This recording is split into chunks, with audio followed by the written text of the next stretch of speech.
Every person who dies in this world in the path of Allah subhanahu wa ta'ala as a shaheed, as a martyr, wishes to return to this world. Not so they could enjoy life one more time, but so they could taste death again in the path of Allah subhanahu wa ta'ala. In one hadith narrated by Anas bin Malik radiyallahu anhu, he said, Rasulullah sallallahu alayhi wa sallam said, Allah subhanahu wa ta'ala will ask angels to bring one person from heaven before him, one dweller of paradise to be brought before Allah subhanahu wa ta'ala after he has been admitted into Jannah. So the angels will bring this person before Allah subhanahu wa ta'ala. So Allah subhanahu wa ta'ala will ask him, Kayfa manziluk? How are you doing? How's your home? Kayfa wajadta manzilak?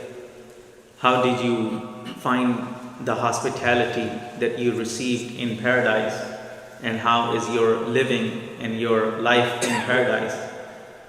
So he will respond to Allah subhanahu wa ta'ala, Khayra manzili. Wallah, where I am is the best place. The hospitality that I have received is the best hospitality that anyone can ever wish for. So I'm very happy where I am. Then Allah subhanahu wa ta'ala will ask him, Sal wa tamanna. Make wish for anything and ask anything that you would like to ask.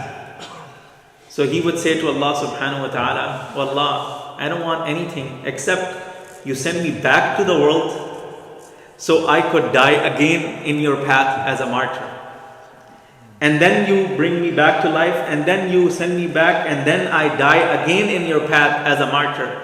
Then you give me life, then you send me back, then I die again as a martyr in your path. 10 times.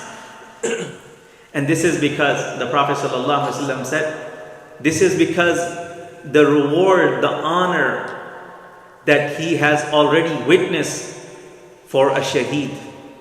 After the prophets and siddiqeen, there comes the rank of shuhada.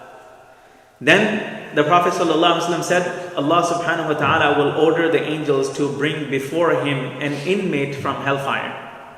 So this inmate will be brought out and he will be presented before Allah subhanahu wa ta'ala. Allah will ask him, Kayfa wajadta manzilak? How's your new home? How's your life in hell? And he will say, Sharra manzili. It's the worst place, Ya Allah, that you have sent me in. And the worst hospitality that I have received. Day and night I'm being tortured. Day and night I'm being burned in fire alive. So Allah subhanahu wa ta'ala will say, what if you were able to offer the whole earth as gold in exchange for your ransom, for your freedom from hellfire? Would you do that exchange? Would you be willing to give earth full of gold in exchange for your freedom from hellfire?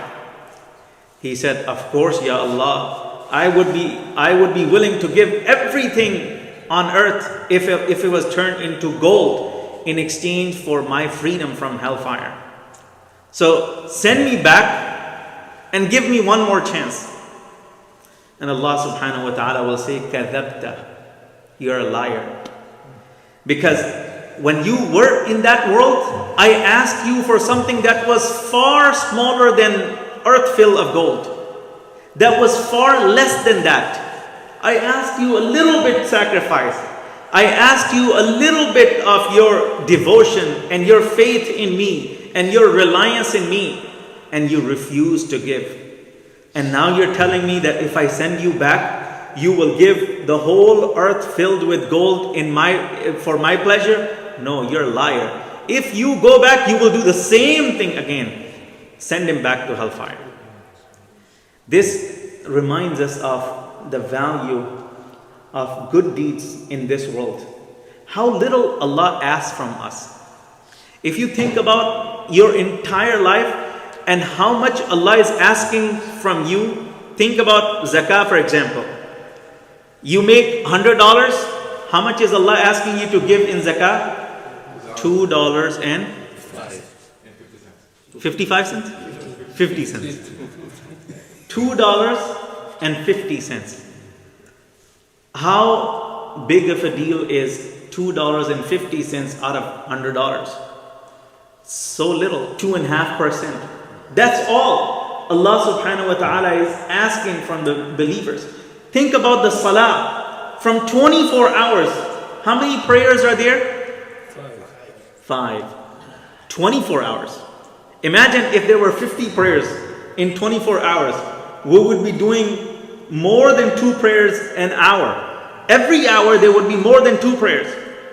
But out of mercy of Allah subhanahu wa ta'ala, He only prescribed 5 prayers in a 24-hour period. And most of those prayers are set in a way that you get plenty of time in between to get done with all your needs, with all of your stuff. You get enough rest between Isha and Fajr. You get most of your work done between Fajr and Zohar. And then you can get other things done between Zohar and Asr. So the way Allah subhanahu wa ta'ala designed everything, what He is asking from us for Him, for His sake, is very little. So if we fail to give even that much to Allah subhanahu wa ta'ala, then we have no reason to complain. Because what Allah is asking from us for unlimited pleasures. Your life in that world, in the hereafter, is unlimited. There's no end to that. Think about the deal. Imagine if someone told you, just bear this high temperature for 1 hour and then you will live in air condition for 1 whole year. Wouldn't you take that? Wouldn't you say, yeah, I will be happy to burn for 1 hour in this hot temperature for 1 year of air conditioned life. He'll be like, that's a great deal. That's a great deal. And here Allah subhanahu wa ta'ala has given us very short life for unlimited rewards in the hereafter. Never ending rewards. So always compare the work with the reward. The work that is being required is very little. The rewards that are being promised by Allah subhanahu wa ta'ala are unlimited. Wa akhiru da'wana alhamdulillahi rabbil alamin.